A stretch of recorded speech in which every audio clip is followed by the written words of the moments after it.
name's John Schwenk, and I'm a woodworker.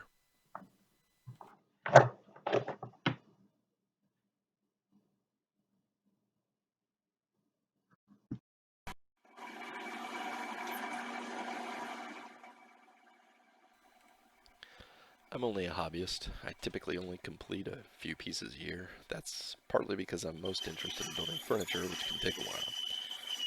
It's a relatively new hobby for me. Though I grew up building things, my conception of woodworking was completely different years ago. I would screw together some pieces of lumberyard pine and put some finish on it, and it was nothing notable. But about 7 years ago, I started to get a little versed in what could be called fine woodworking, partly by reading through the magazine in the same name and books by well-known furniture makers. And it got me interested in the craft, and I learned just how nuanced it is and how artistic it can be. And the books and magazines taught me traditional techniques and methods to go from a rough pile to a finished piece, but mostly they got me interested in learning more. In doing so, I went pretty quickly from not thinking about woodworking at all to being pretty steeped in it and buying lots of tools and getting to work on my own projects.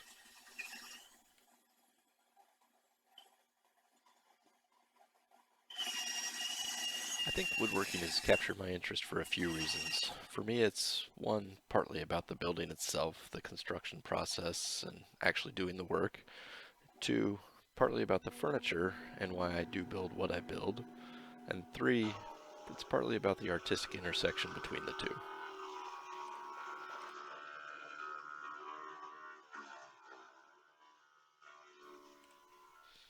The building process itself is the most obvious aspect I enjoy and what most people think about. It can take a while, though I build some small projects that are quick. Most furniture projects are somewhat big. It takes patience, and patience for the overarching project to get done, but also patience for the individual task being performed. Rushing design and layout can lead to mistakes and waste. Rushing cuts can lead to gappy joints. Rushing planing and sanding can lead to flaws on the surface. And I'm not immune to any of these, but the more experienced I get, the more I learn where to slow down.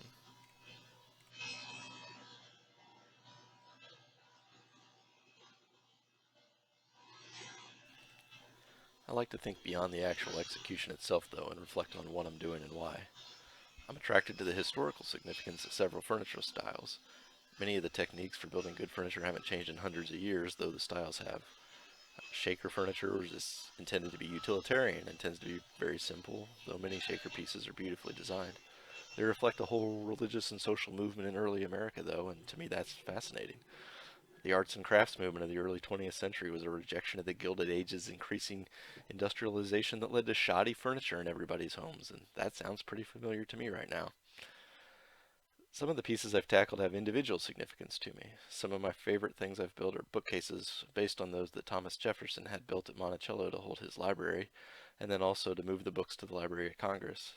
Those don't fit neatly into one well known furniture style, but to me they're a fun connection to the past, giving them more significance to me than if they were just a stack of shelves.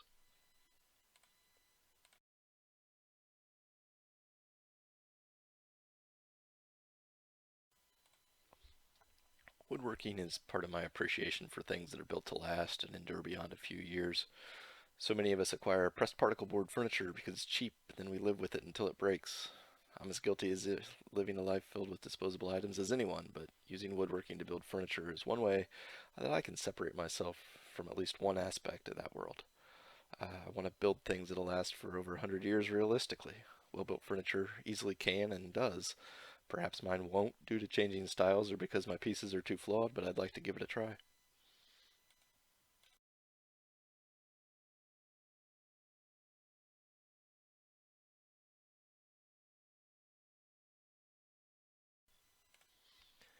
Before I became more familiar with woodworking, I didn't realize just how artistic it is or how considerate so many woodworkers are with their work.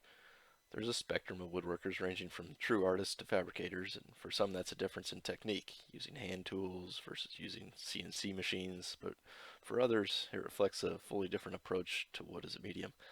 I can't claim to be on the artistic end of the spectrum. I'm just a hobbyist. I mostly build items from plans, or at least try to modify the plans of others who've had their work published in magazines or books.